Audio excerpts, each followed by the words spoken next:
his evil lair. He, of course, is a supervillain that did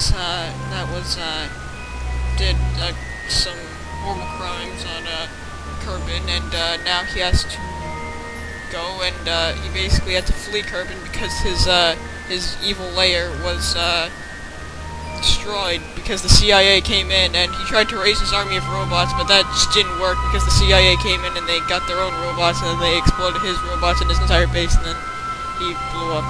He didn't blow up though. He made it look like he blew up. That's what the news story says. So he has to get out. He has to basically go make his secret base way over on Minmus. It's not that far away though. It looks far away, but it really isn't. So we should probably, set up some sort of maneuver. And we set up a maneuver. So I have this sped up to 3rd time speed, and I'm obviously doing it in post-commentary.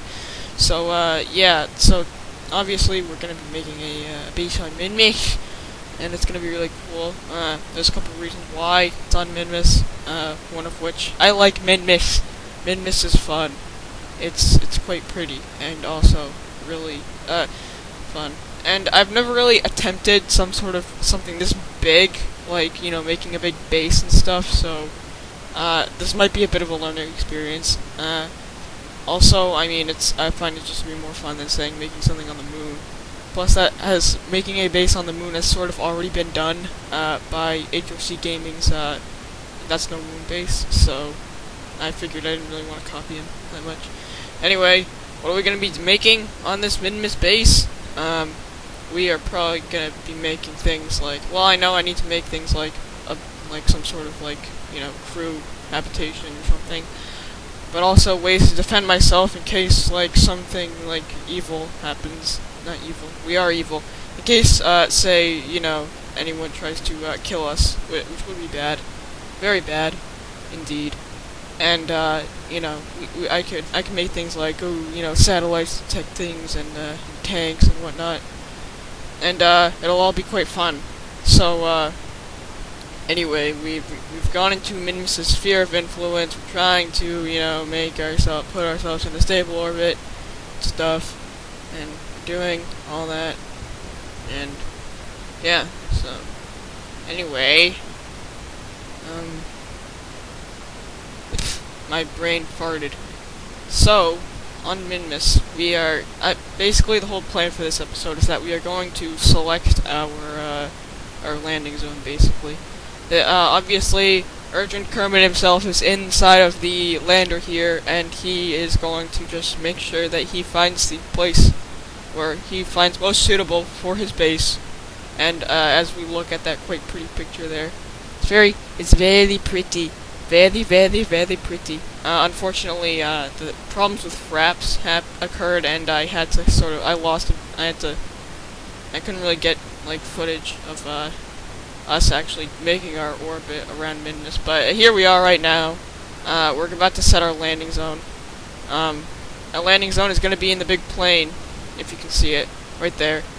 In those big plains. I was considering putting it in the mountains or something, but I'm afraid I'm a little afraid that I'm not sure that any of the mountains are gonna really help us make a base there, because it might be a bit more of an extra challenge, which might be exciting, but I don't think any of the mountaintops are really big enough to hold a big base, so I kind of decided not to do that. And so we're going in for our final descent. Also, as of this recording, I heard about this new, I saw, the thing about the new, NASA update that's gonna add asteroids into the game, and the ability to grab the asteroids and orbit and mess with them, redirect them. So that might be fun. There's a lot of things an evil supervillain could do with an asteroid, such as send it hurling into Kerbin, or we could even make a space station on it. It could be stealthy space station too. It could scout out areas of attacking, because it'll be perfectly disguised. No one will know that there's people looking at them on it. They'll just think, oh, that's an asteroid. Oh, I'm not gonna mind that asteroid. Oh yeah, asteroid. It's fine. It's not gonna smash into me. And there's nothing about to plotting to kill me on that asteroid. So, anyway, we are making our final descent here, and it's a bit laggy on on this preview screen in my editing software. Hopefully, it does not look that bad on YouTube when I render this thing.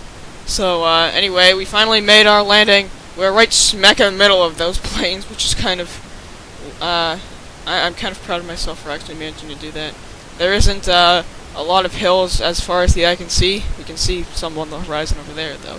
But anyway, we're looking out at our base. Erdrin is gonna get out and look at the area and have a bit of a celebration, because he is going to, of course, to build his evil lair here, and it'll be happy. He's doing his celebratory jump off the spacecraft and go really far, but try not to die, because that's always important.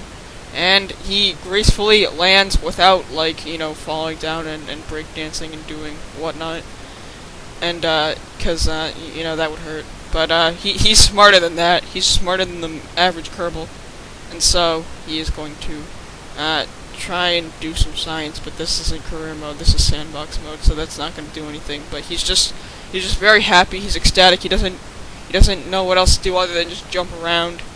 He is going to, plant his flag, signifying that this is his evil lair, and he will then order construction to begin immediately as soon as he, you know, names the flag, and also puts down the plaque.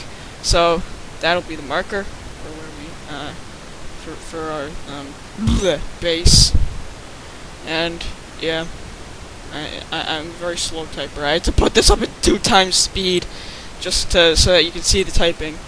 I can't see it in this preview window, but I'm pretty sure it just says marks the spot of the lair of Dr. Erdrin, the evil Dr. Erdrin Kerman.